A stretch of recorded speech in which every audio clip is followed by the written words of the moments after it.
pengharapan kepada Allah SWT. Sebab balak dan cubaan adalah bertentangan dengan kehendak manusia. Balak dan cubaan dalam qadar ini yang ditekankan adalah balak dan cubaan, susah. Manusia tak nak susah, dan dia bertentangan dengan kehendak manusia, keinginan dan syahwatnya. Jadi ketika melihat bahawa tidak ada manusia yang mahu sakit, tidak ada manusia yang mahu miskin, tidak ada manusia yang mahu rugi dan lain-lainnya, tetapi jika yang demikian itu menimpa manusia, maka tentu saja tidak sehaluan dengan nafsunya. Siapa nak doa-doa minta miskin? Siapa ada yang doa minta sakit? Tetapi kenapa ada sakit? Kenapa ada miskin? Kenapa ada susah? Kerana untuk mendidik nafsu. Nafsu ini perlu disusah-susahkan. Berarti nafsu dia akan terdesak. Nafsu tidak senang dan ingin menjauh dari cubaan itu. Jadi siapa lagi yang boleh mengangkat balak itu? Macam sekarang ini terdesak. Sebenarnya terdesak dah ni, cuma steady je. Sebab tu orang kata time ada duit okey lagi, cuba kau time tak ada duit, dia punya doa, dia punya ya Allah, dia tu kau boleh terbang naik langit tu, ya Allah katanya. Dah terdesak. Orang tak mau tolong, orang ni tak nak, lelas sekali nampak siapa? Ini hikmah. Sakit, bagi ubat tu tak jadi, bagi ubat ni tak jadi, bagi apa tak jadi, lelas sekali ya Allah tolonglah. Itu nikmat tu, itu hikmah tu, itu hikmah tu. Mungkin selama hari ini tak nampak. Sebab itu, sebabnya demikian, berarti sudah terbuka. Nampak? Sudah terbuka. Kita dah nampak alat itu, balak itu, tapi di sini disyaratkan sudah terbuka pintu baginya untuk masuk ke gedung rahmat Allah, untuk masuk ke istana tempat manusia-manusia baik yang berhubungan langsung dengan Allah. Mungkin dulu kita duk nampak ubat, tapi bila ubat dah tak jalan, ya Rob, masuk ke gedung syifa, gedung dengan penyembuhan. Dan itulah kita berharap dengan kesungguhan. Kalau benar Allah pilih kita waktu itu, terbuka pintu makrifat kita, pum. Tapi kalau Allah kata tak mau, pergi gantung pada ubat, mujurlah ada ubat ni, wah seger tu, habis. Tak ada lah nikmat ikhtiar. Sebab tu jangan merungut dengan ikhtiar. Memang dia memang menentang nafsu. Memang orang jumpa seorang saya tu, malam ni ayahanda saya ada belakang, duduk kekok sikit. Ayahanda saya nak cerita ni, dulu saya uji dengan sakit, ayahanda saya ada belakang. Saya sakit ni kurus saja 3 bulan. Ayah saya cakap ni risau dah, apa ubat tak masuk, apa jadi dengan suara tak ada apa, tak ada, kurus, habis hilang 10 kilo yang melalui. Dia kena macam lepas ceramah tu, dia kena macam angin 7 ni, belikat sakit, tarik bertongkat saya, sesak nafas, tumbang 3 bulan. Waktu tu nak Ramadan, saya ingat lagi, ini pun satu benda lah, waktu Ramadan tu lah datang penyembuhan. Tak makan ubat, kalau tidak kena makan. Jadi Ramadan puasa, walaupun sakit boleh kita ada musyaqqah situ, tapi di saat itu hilang. Tapi dia punya bisa-bisa dah naik badan. Waktu tu dah tak tahu arah dah saya. Nak baring ni tak boleh, nak baring tak boleh, baring sesak nafas, duduk macam ni tak selesa. Lelah sekali. Nak ngajar sangat kan, Allah. Bagi satu kali tengok, baru nampak siapa yang menyembuhkan, siapa yang menggerakkan, siapa yang mendirikan. Kita ingat badan ni, kita makan tuan, kita makan. Bukan kita ingat Allah, kita ingat makan. Sebab tu datang mudarat tu. Cuba ingat Allah. Jauh mudarat. Makanlah macam mana orang tu dulu. Arwah wan saya, mak pada ayah saya, kopi ni gula. Nak cakap apa? Ni otai. Ni kopi, ni gula. Betul, sama pernah melalui zaman ni. Zaman sekarang cuba buat macam tu tengok. Belum apa-apa lagi nak mati dah. Padahal belum mati. Elok tak ada kencing manis, tapi kenalah penyakit tuanya, tapi tak ada penyakit manis. Begitu. Tu rokok. Ni lain ni rokok daun. Bukanlah rokok tapi nak cerita lah. Itulah Khair. Baik. Jadi maknanya ni yang sedap ni. Dia baca kitab macam sedap. Terbukanya pintu baginya untuk masuk ke gedung rahmat Allah, untuk masuk ke istana tempat manusia-manusia baik yang berhubung langsung dengannya. Itu hikmah. Hikmah susah, hikmah sakit, hikmah benda-benda yang kita tak suka. Setengah orang tu dia tak masuk ke situ, dia lagi mencabar. Sebab itu sepatutnya bila diuji dengan sakit, yang macam tadi contoh ujian macam Ustaz Abdul Somad contoh tadi diuji dengan Azim diuji, tengok bagaimana sepatutnya makin tunduk, maka hanya melihat kasih sayang itu Allah. Hilang isteri pun tak apa. Nah, macam mana? Akhirnya bergantung pada Allah. Sama ada hilang melalui penceraian atau hilang melalui kematian. Cerai hidup atau cerai mati. Nabi SAW melalui cerai mati. Begitu sakitnya perjalanan itu, tapi Allah ni terus masuk gebang terus Mi'raj. Lepas pada tu tak ada selesai masalah dah. Cuma ada orang bila kena ujian dia tak belajar. Dia hanya membenci ujian itu. Dia tak nak ujian itu berulang. Contoh Allah uji suami yang menjengkilkan. Suami dia pandang sana. Bila suami yang berjengkilkan, dia minta apa? Tak nak suami macam ni. Tu je, setakat itu dia minta. Dia bukan nak, ya Rabb, ampuni aku ya Rabb, aku silap kerana aku berharap pada makhluk. Patutnya ni tak. Kebanyakan dia tak nak buang suami. Buang. Lepas dapat suami macam tu balik. Pimai tang tu balik. Pimai tang tu balik. Kadang-kadang tu dah hat-trick 3 kali dah. Faham hat-trick? Yang faham tak faham sudah. Buka fail, buka tutup. Yang buka yang pertama, perangai suami macam ni, tutup kes dengan harapan dapat suami baru. Buka fail yang kedua, perangai suami macam tu juga, tutup kes. Buka suami yang ketiga, macam tu juga. Lah tu, lala sekali dia yang kena tutup sekali kan. Sidang jemaah mata Allah SWT. Kadang-kadang orang tak perhati dalam rumah tangga itu.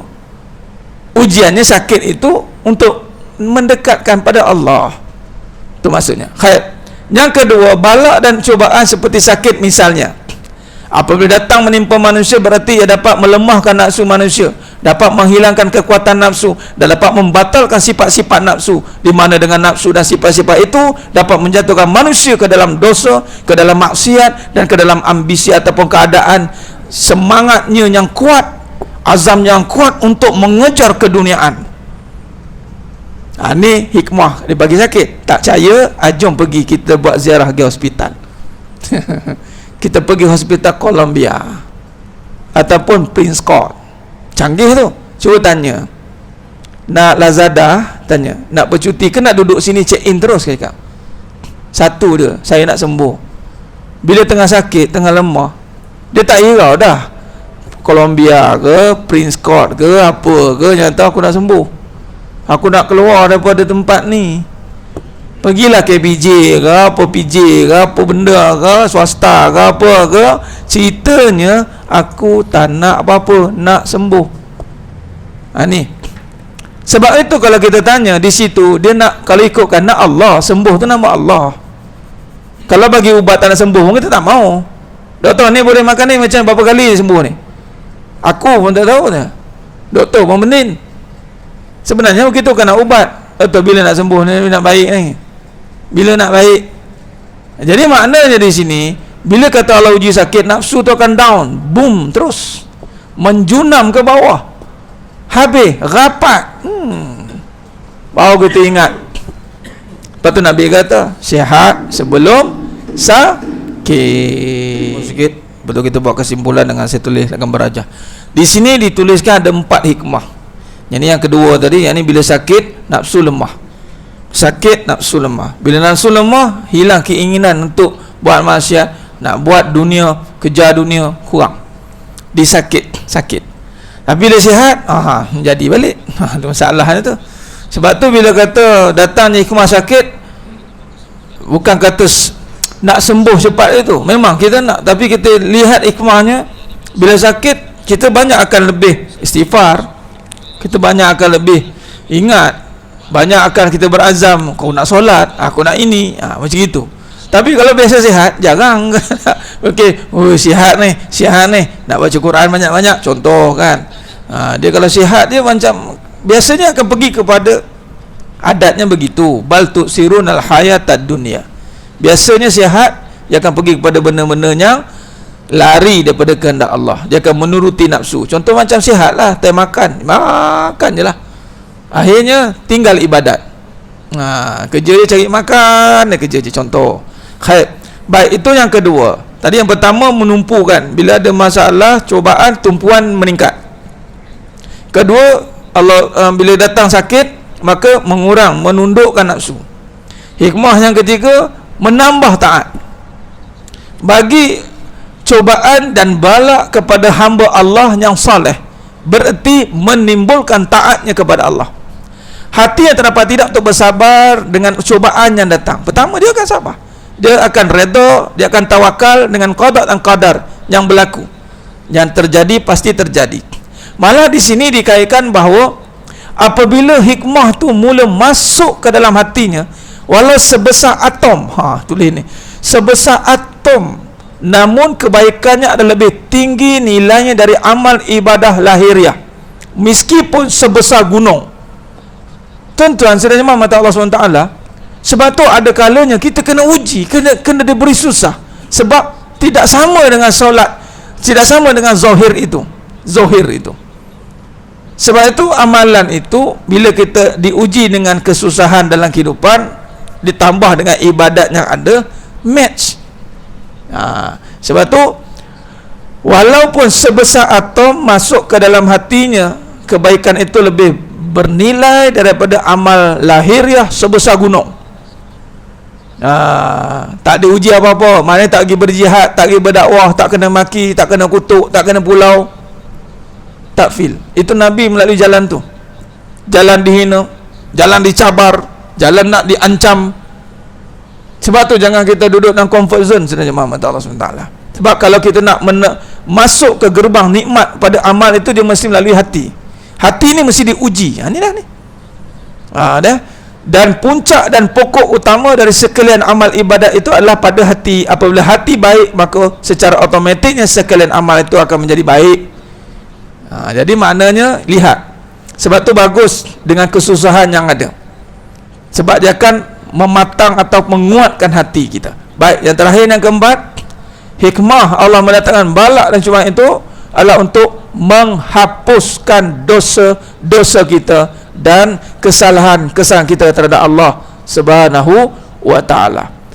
Kerana itu Nabi Isa AS telah berkata, dan satu riwayatnya menyatakan, la yakunu aliman man lam yafrah bidukhulit sahabah bidukhuli masaibi wal amrad ala jasadihi wa malihi lima yarju bizalika min kaffarah khatayah. Yang bermaksud, belum dikatakan seorang itu mengenal Allah. Barang siapa yang belum bergembira dengan masuknya berbagai musibah dan penyakit atas tubuh dan hartanya kerana harapan supaya segalanya kesalahan terhapus. Ni kata Pak Sumit lah. Belum kata mengenal Allah kalau masih tak suka dengan susah. Tu dia. Sebab tu ada juga dalam Quran, ara'aital ladzi yukazzibu biddin fazalikal ladzi yad'ul yatim. Bohonglah orang beriman kalau dia tak suka pada orang anak yatim, fakir miskin. Malah kita rasa macam, ish, apa ni? Ni tak berdoa dengan Allah ke? Amboi, sedap-sedap cakap orang gitu dah. Tak boleh. Kata Nabi Isa AS, belum dikatakan mengenal Allah selagi dia tidak gembira dengan musibah yang berlaku padanya. Oh, letih habis Sadaqallahu azim mengaji ni. Sekarang ni musibah ada, kita duk bila lah tak suka. Performance kita out, kita nak datang masjid lemah, nak apa semua kita terhalang, kita nak move. Patutnya dengan ujian yang datang menyebabkan kita okey, sepatutnya. Tapi terbalik, kita tak suka. Tu hati-hati. Sebab tu berbalik tentang ujian tadi. Sepatutnya kita akan lebih ke depan, lebih gembira kerana Allah uji kita dengan tubuhnya dan hartanya. Maka maksud kata Nabi sallallahu alaihi wasallam ni, apabila tidak senang dan rasa rimas dengan cubaan itu, maka dia belum mengenal Allah. Kerana apa? Dia tidak mengharapkan dosa-dosanya diampunkan. Kerana dengan musibah itu mengampun dosa. Khair, kesimpulannya. Jadi Allah. Yang pertama, kita buat kesimpulan habis tajuk ni. Bulan depan kita masuk tajuk baru. Dia ringkas ya tajuk ni. Hawa nafsu adalah bahaya besar yang harus ditakuti. Itu bulan depan insya-Allah. Kesimpulan, yang pertama tadi kita bincang tentang qadar. Itu ada hikmah. Makna ada hikmah ni dimaksud ada hikmah. Bila sebut hikmah, ada kebaikan. Sebab hikmah ni merujuk kepada kebijaksanaan.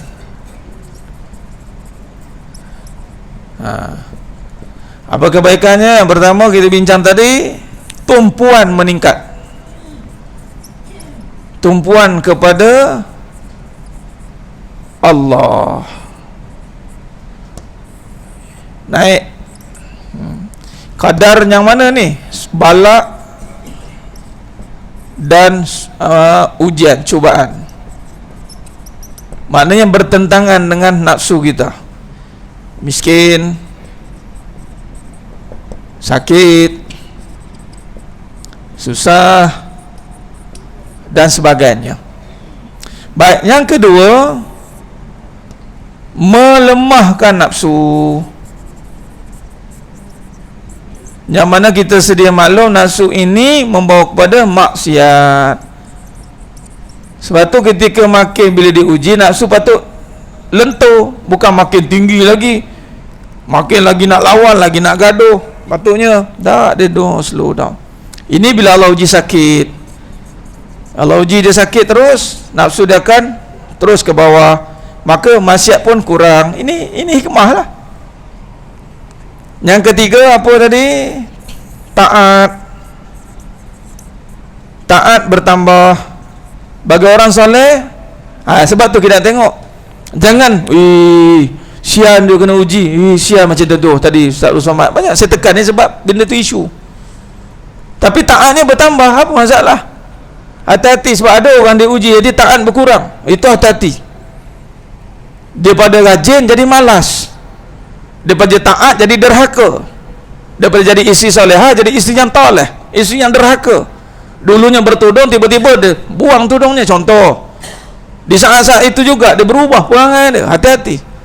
Macam kita mungkin terlupa, kemudian tapi kita istiqamah, datang masjid lagi, solat tidak tinggal lagi, tasbih tidak tinggal, selawat tidak tinggal, maka taat meningkat. Walaupun balak tu datang bertubi-tubi.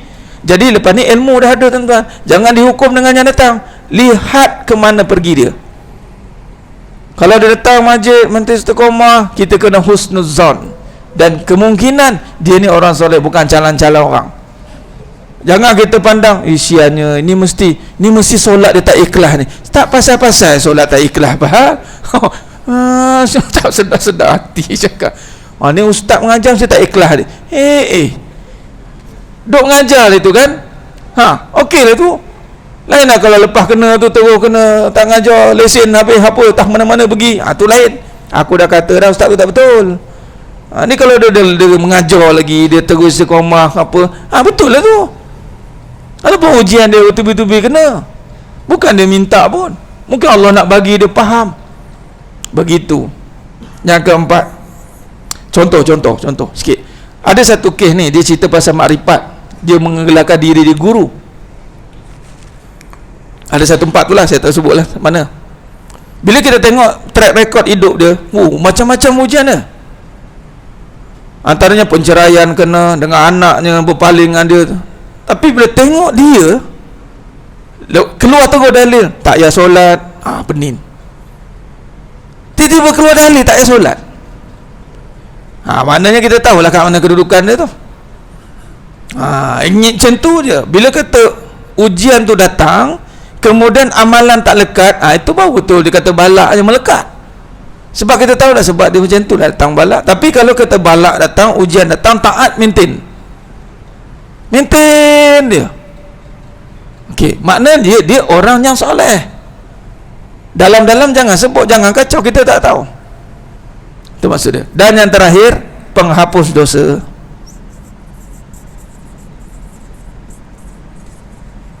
Yang ini kata Nabi SAW tadi, kata barang siapa tak gembira.